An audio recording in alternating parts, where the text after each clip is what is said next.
Hello, good morning everyone. अपना chapter जो first चल रहा है उससे पहला चैप्टर जो हमने लेक्चर पढ़ा है उसके बाद में हम आगे स्टार्ट कर रहे हैं आज कि आगे क्या है इसका।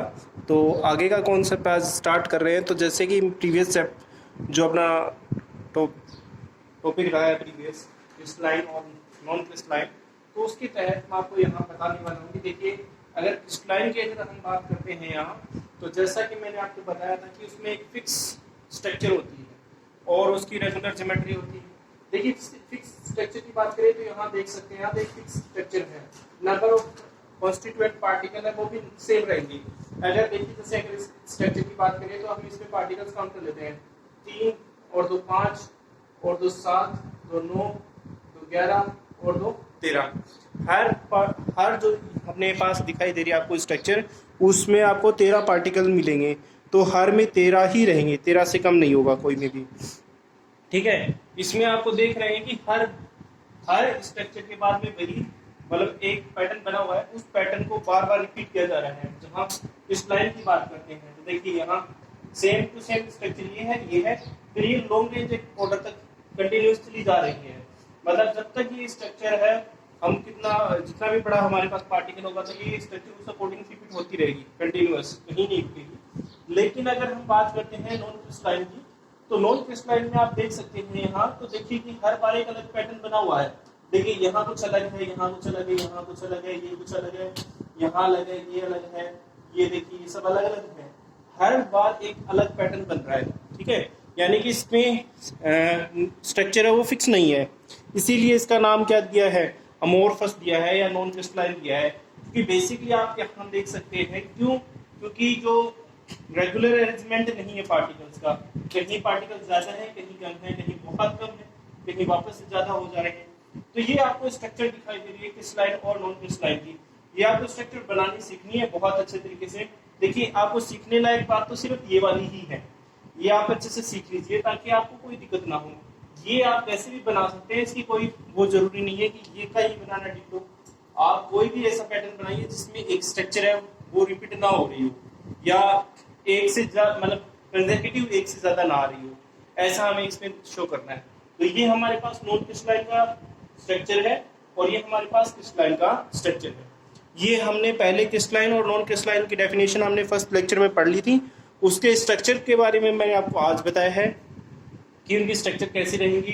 तो यहाँ रेगुलर स्ट्रक्चर है, लॉन्ग रेंज ऑर्डर है, यानी कंटिन्यूअसली चलती रहेगी, लॉन्ग रेंज ऑर्डर होगी, फिक्स शेप होगी। लेकिन इसमें क्या है, शॉर्ट रेंज ऑर्डर होता है, कोई शेप फिक्स नहीं होती है, और स्ट्रक्चर है वो भी इरेगुलर होती है। ये सब हमारे पास इसमें है। चलिए हम इससे आगे की के कॉन्सेप्ट देखते हैं कि आगे इसमें क्या है। चलिए देखते हैं आगे क्या है इसमें। तो चलिए आगे देखते हैं अपन। आगे हमारे पास आ गया है जो हमारे पास क्रिस्टलाइन और नॉन क्रिस्टलाइन या अमोर्फस सॉलिड जो है, उसके तहत हमारे पास दो प्रॉपर्टी आ गई है। एक तो होती है अनआइसोट्रोपी और एक होती है आइसोट्रोपी। इन दोनों को कैसे समझ सकते हैं, हमें समझना है पहले अनआइसोट्रोपी।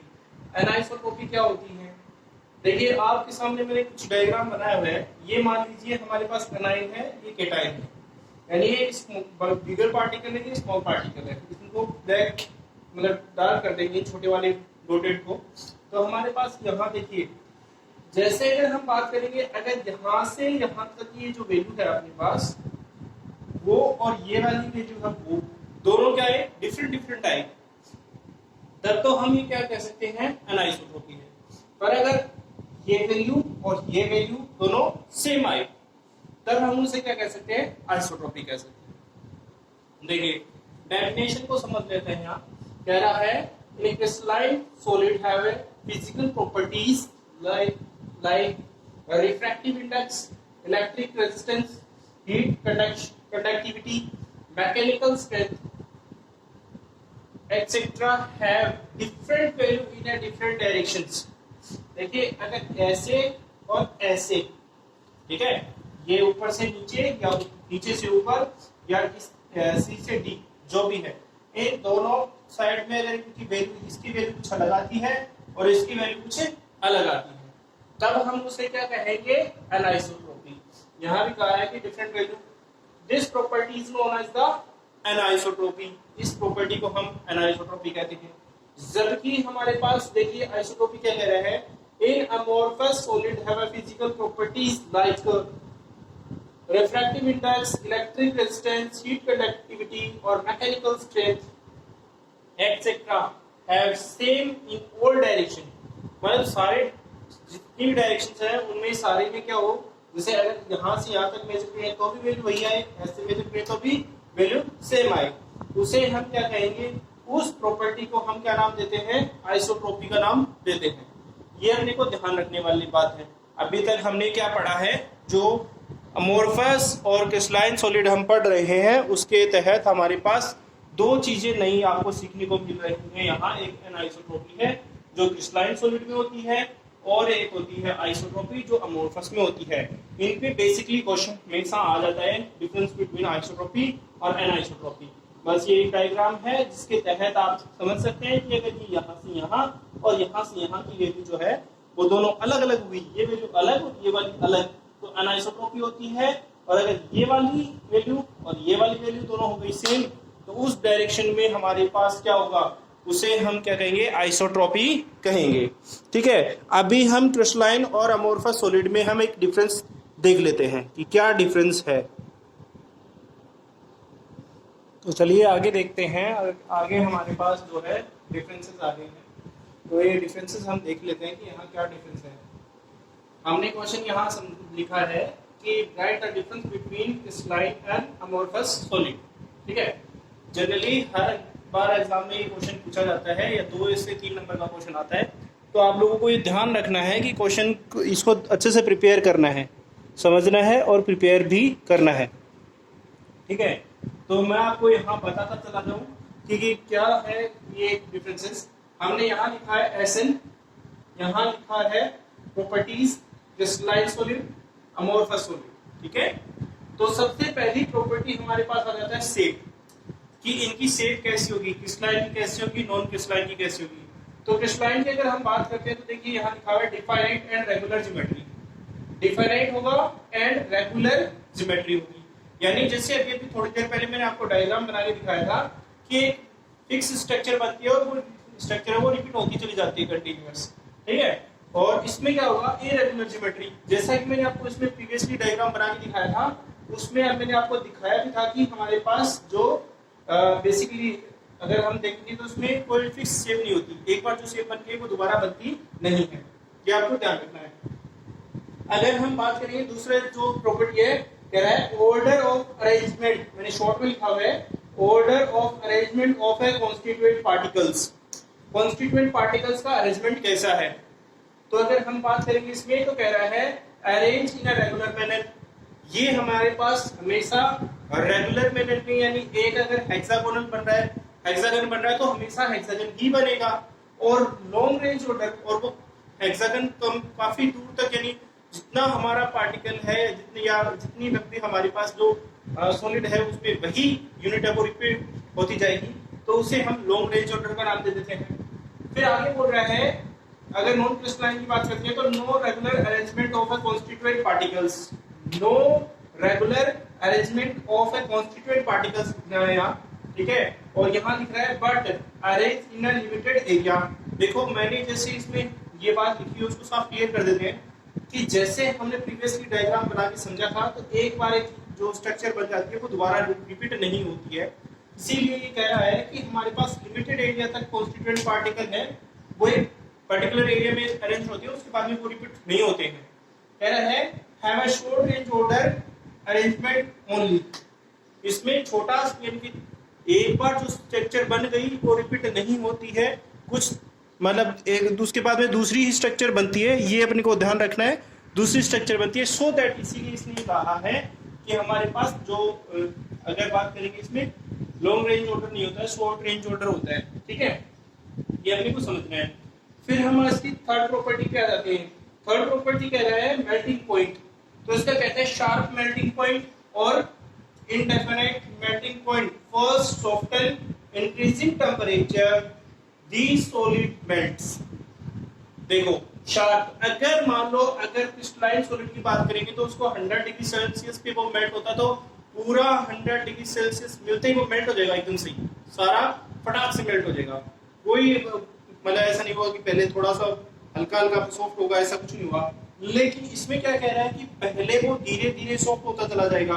जैसे रबड़ है, प्लास्टिक है, जैसे उसको हीट मिलती है तो वो हमारे पास सॉफ्ट होता चला जाता है। रबड़ की बोतल है, प्लास्टिक की बोतल है, ठीक है, तो आप देखोगे तो वो क्या होता है, जैसे उसको हीट मिलती है तो वो मेल्ट होना स्टार्ट हो जाती है।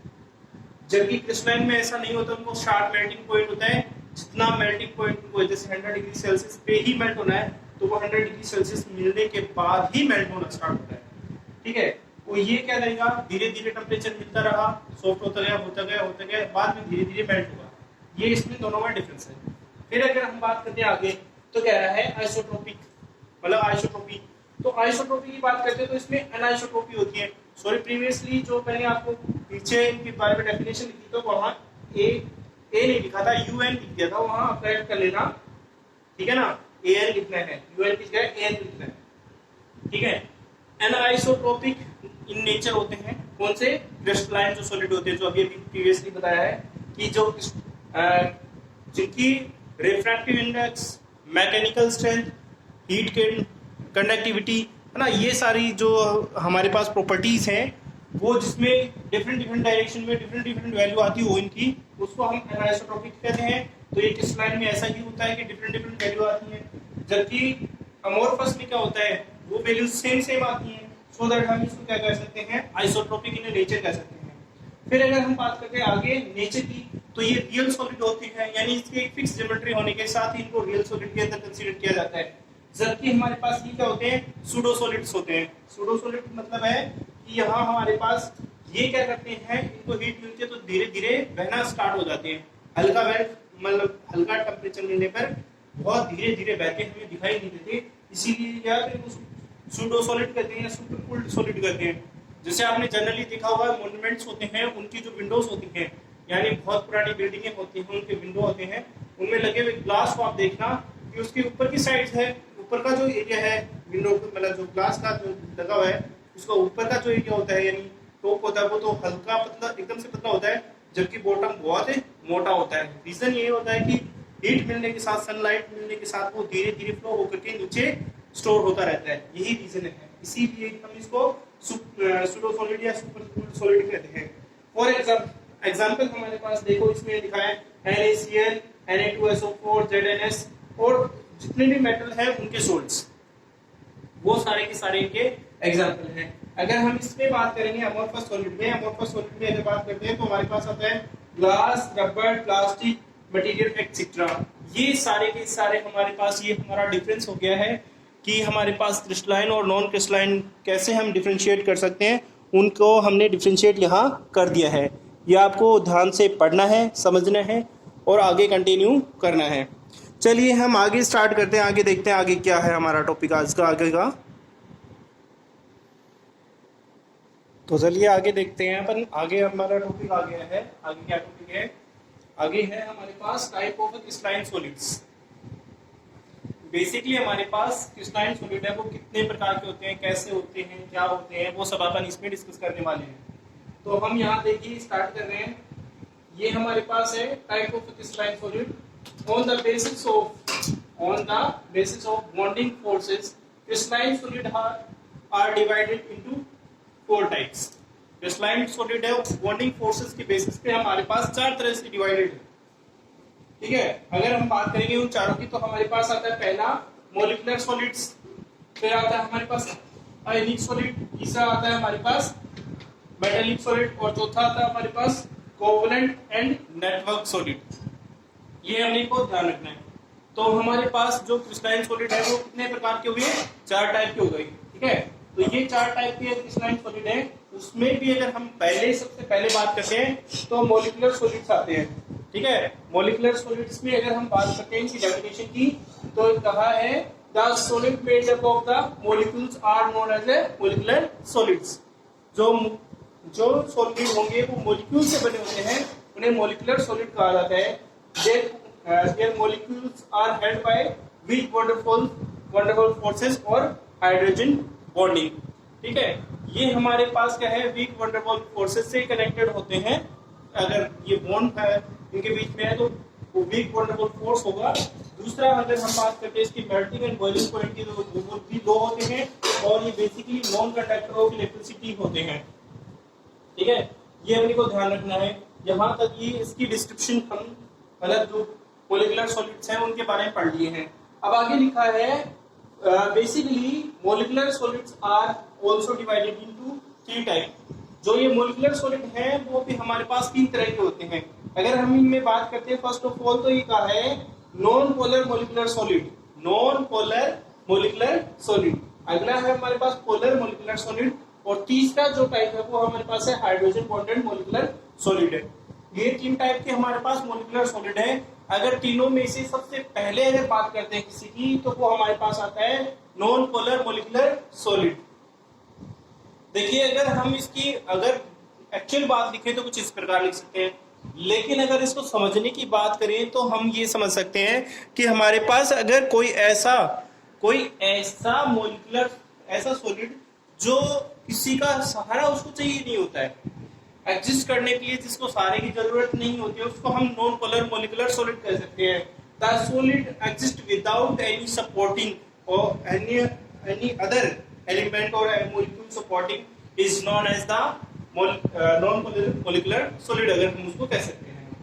देखिए अगर हम इसमें यहाँ डेफिनेशन के तहत अगर हम इसको समझने की कोशिश करते हैं, this type of solid contains molecules, ये होंगे तो कैसे होंगे, जो नॉन पोलर मोलिकुलर सॉलिड होंगे वो क्या होंगे, या तो मॉलिक्यूल्स कंटेन करेंगे या एटम्स कंटेन करेंगे, व्हिच इनर्ट इन नेचर, जैसा कि मैंने बताया कि किसी के सपोर्ट की जरूरत नहीं होती।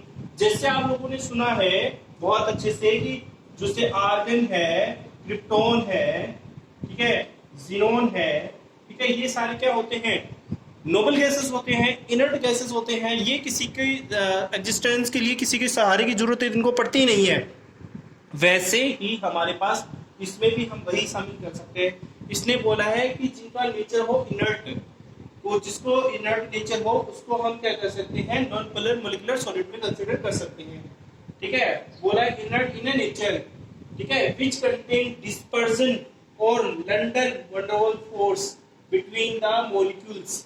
क्या करता है कि जो मॉलिक्यूल्स होंगे उनके बीच में या तो डिस्पर्जन फोर्स या लंडन वंडरवॉल फोर्स है उसके बीच में, ठीक है, बीच जो मॉलिक्यूल्स हैं उनके बीच में। These forces are known as physical forces। ये जो वंडरवॉल फोर्स है, डिस्पर्जन फोर्स है, इसको क्या कहते हैं, हम फिजिकल फोर्स का नाम देते हैं। और फिजिकल फोर्स क्या होते हैं, वीक इन नेचर होते हैं एंड वीक इन नेचर, ये वीक नेचर के होते हैं। यही रीजन है these are low melting and boiling point and non conductor of electricity। सही, these have low melting and boiling point and volatile in nature। ठीक है, ये मतलब क्या कह रहा है कि अगर जल्दी से क्या है, ये इनके अंदर जो मेल्टिंग एंड बॉइलिंग पॉइंट होता है वो लो होता है। दूसरा ये क्या करते हैं कि जल्दी से वेपराइज होना स्टार्ट कर देते हैं। ठीक है, वेपराइज बहुत आसानी से हो जाते हैं, जल्दी से हो जाते हैं, इसीलिए हम इसको क्या कह सकते हैं, ये वोलेटाइल नेचर के भी होते हैं। ठीक है, आगे कहता है these are insoluble in polar solvent और नॉन कंडक्टर ऑफ इलेक्ट्रिसिटी। अगर इनको पानी में घोलने की कोशिश करें हम, पानी है, वाटर है, वो एक पोलर मोलिकुलर सॉलिड है, ठीक है, और पोलर सॉल्वेंट है, तो अगर इनको पोलर सॉल्वेंट में घोलने की कोशिश करें तो ये नहीं घुलेंगे। ठीक है, ये अपने को ध्यान रखना है, ये हम यहाँ लिख सकते हैं। फिर आगे क्या है कि generally these are found in liquid और gases state at a room temperature.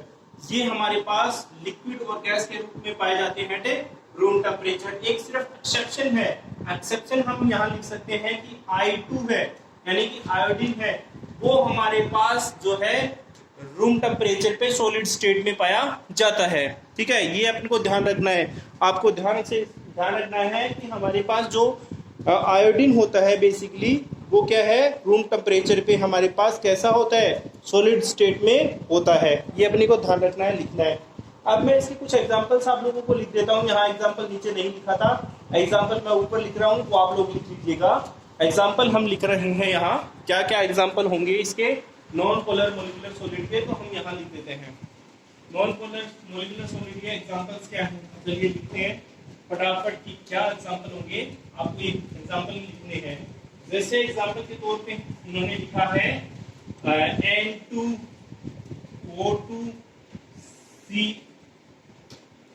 CCl4, ठीक है, AR KR, ठीक है, और XE यानी जीनोन, ठीक है, जीनोन। और ये सब तो हमारे पास क्या है, रूम टेम्परेचर पे किस स्टेट में रहेंगे, गैसेस या लिक्विड स्टेट में रहेंगे, ठीक है। लेकिन हमारे पास क्या होगा, I2 है, या आपको अलग से लिखना है, आपको खुद मेंशन करना है कि I2 है वो एक एक्सेप्शन है, वो एक नॉन पोलर मॉलिक्यूलर सॉलिड है, और वो रूम टेम्परेचर पे कैसे स्टेट में रहता है, सॉलिड स्टेट में रहता है। तो ये हमने पोलर मोलिकुलर सॉलिड का पहला जो पार्ट है, नॉन पोलर मोलिकुलर सॉलिड है, वो हमने यहाँ पढ़ा है। चलिए हम आगे देखते हैं कि आगे क्या है। तो चलिए आगे देखते हैं अपन। आगे हमारे पास आगे है पोलर मोलिकुलर सॉलिड और हाइड्रोजन बॉन्डेड मोलिकुलर सॉलिड। देखिए हम इसमें देखेंगे, इसमें अगर पोलर मोलिकुलर सॉलिड में अगर बात करेंगे तो हम जैसे इसमें पढ़ रहे थे कि जिसको एडजस्ट करने के लिए किसी की सपोर्ट की जरूरत नहीं होती, वो तो नॉन पोलर मोलिकुलर सॉलिड होते हैं। इसमें क्या होता है, पोलर मोलिकुलर सॉलिड वो होते हैं जिसमें उसको एडजस्ट करने के लिए किसी की सपोर्ट की जरूरत पड़ती है। तो देखिए इसमें ऐसा कुछ लिखा हुआ नहीं है, लेकिन आप इसमें ऐसा कंसीडर कर सकते हैं कि दैट सॉलिड आज exist with the help of other required to support of other elements or other molecules are known as the polar molecular solids। ये हम कह सकते हैं। इसमें लिखिए, देखिए the solid in which molecules are held by the strong van der Waals और physical force, ठीक है, फिजिकल फोर्स का नाम है डाइपोल डाइपोल इंटरेक्शन, ठीक है।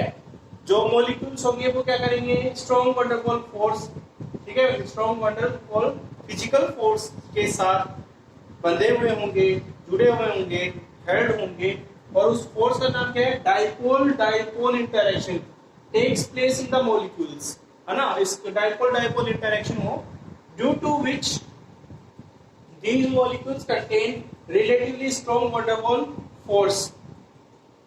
ये डाइपोल डाइपोल इंटरेक्शन क्या है, ये अपने 11th क्लास में पढ़ा था कि डाइपोल डाइपोल इंटरेक्शन है वो एक दूसरे को क्या है, दो पोल्स होते हैं, वो एक दूसरे को अट्रैक्ट करते हैं। जैसे अगर ये नेगेटिव है, ये पॉजिटिव है, तो इसको खींचेगा।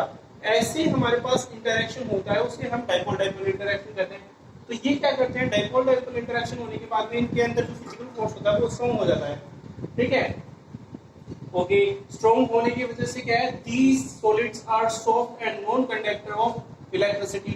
सॉफ्ट होते हैं, नॉन कंडक्टर ऑफ इलेक्ट्रिसिटी होते हैं, ये इन्होंने बताया है। आगे कहता है these are soluble in polar solvent like water. Polar solvent में घुल सकता है, जैसे कि पानी है, ठीक है, पानी है उसमें ये सारे घुल सकते हैं, पोलर मोलिकुलर सॉलिड है। There aqueous solution are conductor of electricity. अगर हम कहें कि अगर मान लो ये पोलर सॉल्वेंट है, इनमें अगर हम NaCl है या कुछ और है वो मिला दे, तो हमारे पास इसका जो एक्वेशियस सॉल्यूशन होगा वो कंडक्टिविटी करेगा इलेक्ट्रिसिटी का, ठीक है। These are also found in liquid and gases state at a room temperature। जैसा सेम टू सेम है कि ये भी क्या है, रूम टेम्परेचर पे क्या होते हैं, गैस और लिक्विड में पाए जाते हैं। एग्जाम्पल, फॉर एग्जाम्पल हमारे पास HCl, SO2, CaCl3 एक्सेट्रा, और कुछ हायर हाइड्रोकार्बन्स है जो गैस है वो भी उसमें कंसीडर किए जा सकते हैं, ठीक है। ये हमारे पास इसके कुछ एग्जांपल्स हैं, समझने लायक बात है कि हाँ ये हमारे पास पोलर मोलिकुलर सॉलिड्स होते हैं। पोलर मोलिकुलर सॉलिड्स के बाद में हमारे पास आता है हाइड्रोजन बॉन्डेड मोलिकुलर सॉलिड। देखिए नाम से ही पता चल रहा है हाइड्रोजन बॉन्डेड, जिसमें हाइड्रोजन बॉन्ड होगा उसे हम क्या कह सकते हैं, हाइड्रोजन बॉन्डेड मोलिकुलर सॉलिड कह सकते हैं। बेसिकली ये भी क्या है, देखिए the solid in which contain hydrogen bond, these solids are known as a hydrogen bonded molecular solid। उन जिनके बीच में क्या होता है, जो हाइड्रोजन होता है, हाइड्रोजन का बॉन्ड प्रेजेंट होता है जिन सॉलिड के बीच में, उनको सॉलिड में उनको हम हाइड्रोजन बॉन्डेड मोलिकुलर सॉलिड कह सकते हैं, ठीक है। आगे कहता है the hydrogen compound having strong electropositive atoms like chlorine, nitrogen और ऑक्सीजन। ठीक है, इलेक्ट्रोपॉजिटिव एलिमेंट्स इसमें यहाँ इलेक्ट्रोपॉजिटिव एलिमेंट ही होंगे। ठीक है, हाइड्रोजन, ये हमारे पास बेसिकली इसमें होंगे। ध्यान रखने लायक बात है कि हमारे पास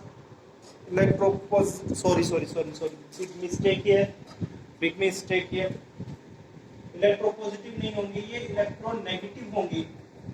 ठीक है, इलेक्ट्रोनेगेटिव एलिमेंट्स होते हैं। सॉरी, मेरे को कंफ्यूजन लगा, सो दैट मैंने यहाँ ठीक कर देता हूँ। इलेक्ट्रोनेगेटिव एलिमेंट, ठीक है, इलेक्ट्रोनेगेटिव एटम्स। जैसे इलेक्ट्रोनेगेटिव एटम्स है क्लोरीन, नाइट्रोजन और ऑक्सीजन। दीज है क्या है, ये क्या है, हाइड्रोजन बॉन्डेड मॉलिक्यूलर चेन बनाने में रिस्पांसिबल है।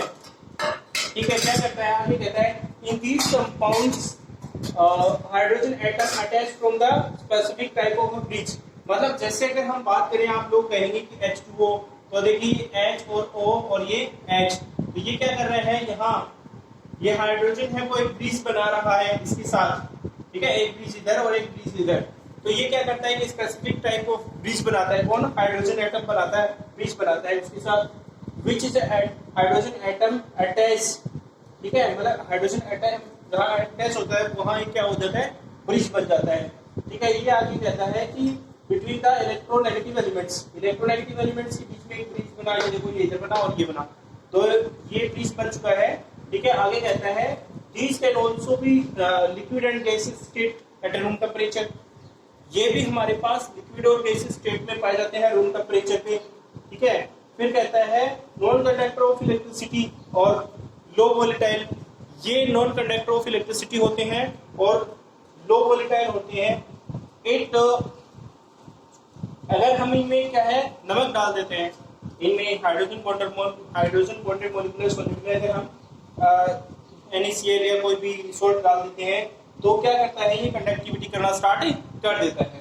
ठीक है, ये हमारे पास आज का हमारा जो कॉन्सेप्ट है वो यहीं तक का है। ये हमारा जो टॉपिक है first hydrogen bonded molecular solid है, वो यहाँ कंप्लीट हो चुका है।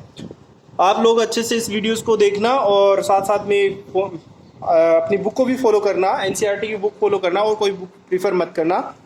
उसमें से देख देख के आपको साथ में पढ़ना है, नोट्स बनाने हैं, चैनल को सब्सक्राइब करना है, शेयर करना है, वीडियो को लाइक करना है। Okay, have a nice day everyone.